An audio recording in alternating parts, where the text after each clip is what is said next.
Hello বন্ধুরা, কেমন আছো তোমরা? আশা করি সবাই খুব ভালো আছো। আলোর রান্নাঘরে তোমাদের সবাইকে স্বাগত।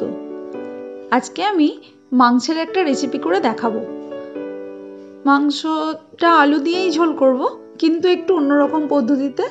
তো চলো দেখে নিই আজ কেমনভাবে মাংসটা বানিয়েছিলাম। তোমাদের সাথে সেই রেসিপিটাই শেয়ার করছি। প্রথমে একটা কড়ার মধ্যে একটু সরষের তেল নিয়ে নিলাম। এর মধ্যে কেটে রাখা আলুগুলো দিয়ে দেব।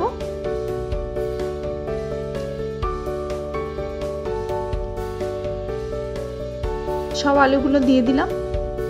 এবারে দেব একটু নুন। এবারে আলুগুলো ভালো করে লাল লাল করে ভেজে নেব।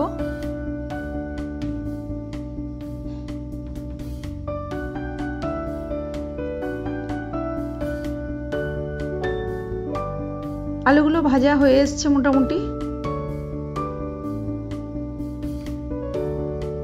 এবারে আলুগুলোকে তুলে নিচ্ছি।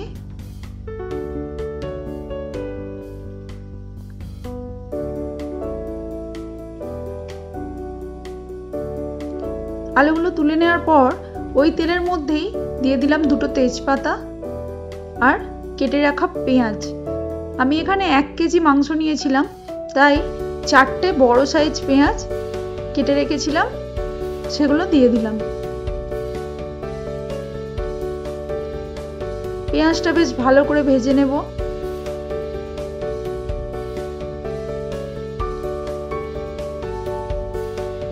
রেসিপিটা পুরোটা দেখুন, আশা করি ভালো লাগবে সবার। পেঁয়াজটা লাল লাল হয়ে গেছে। এইবারে এর মধ্যে দেব 2 চামচ রসুন বাটা,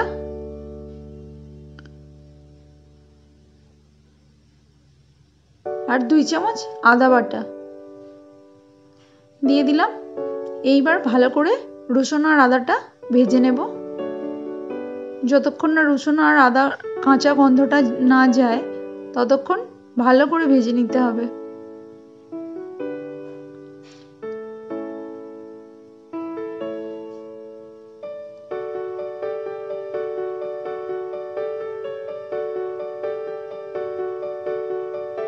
এরপর দিয়ে দিলাম 3টে কেটে রাখা টমেটো। টমেটোগুলোকে আমি এইভাবে কেটে রেখেছিলাম আগে থেকেই, দিয়ে দিলাম।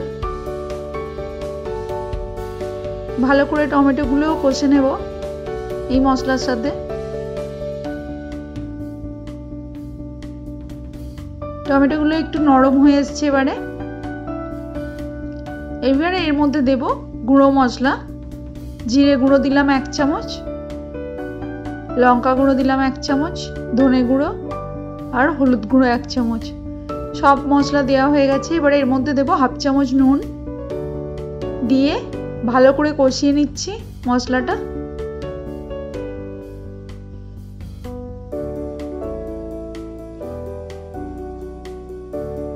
এইবারে এর মধ্যে দিয়ে দেব মাংস। আমি মাংসগুলো আগে থেকেই ফ্রেশ করে ধুয়ে রেখে দিয়েছিলাম। এইবারে মশলাটার মধ্যে দিয়ে দিলাম। খুব ভালো করে কষিয়ে নিচ্ছি।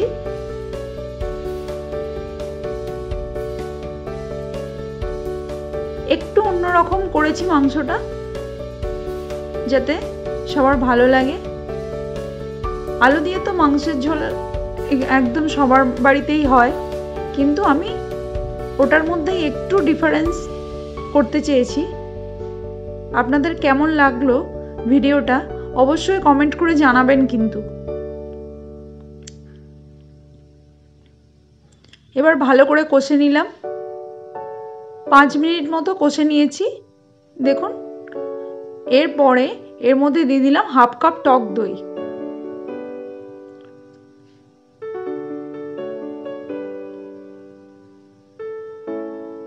টক দইটা দেওয়ার পর ভালো করে মিশিয়ে নেব।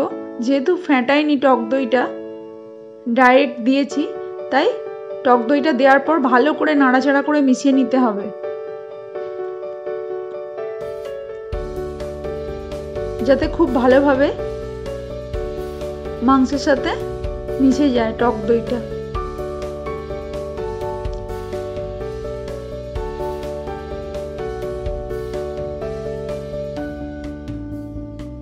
এইভাবে কষিয়ে নিয়েছি।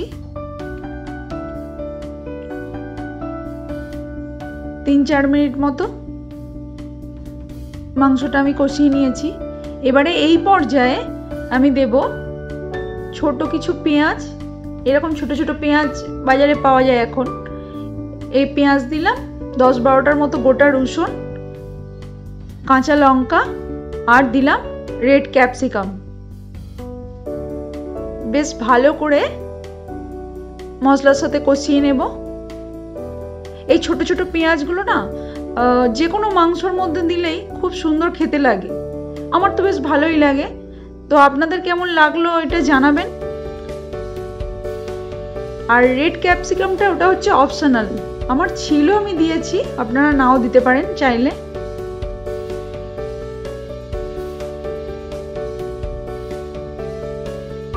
তো আবারও আমি ভালো করে কষিয়ে নিচ্ছি।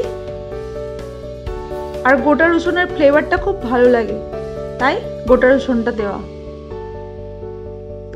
এইবারে আমি এর মধ্যে দিয়ে দিলাম গরম জল। প্রায় মিনিট 5 মতো আমি সবগুলো দেওয়ার পর কষে গরম জল দিয়ে দিলাম। যেহেতু এটা একটু ঝোলঝোল মতোই হবে, তাই একটু বেশি করেই জলটা দিচ্ছি। 2 মিনিট পরে জলটা ফুটে উঠেছে। এরপর আমি আলুগুলো দিয়ে দিচ্ছি।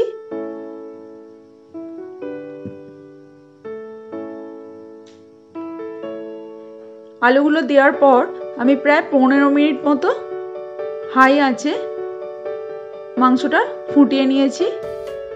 দেখুন, আরো 2-4 মিনিট ফুটিয়ে নেব।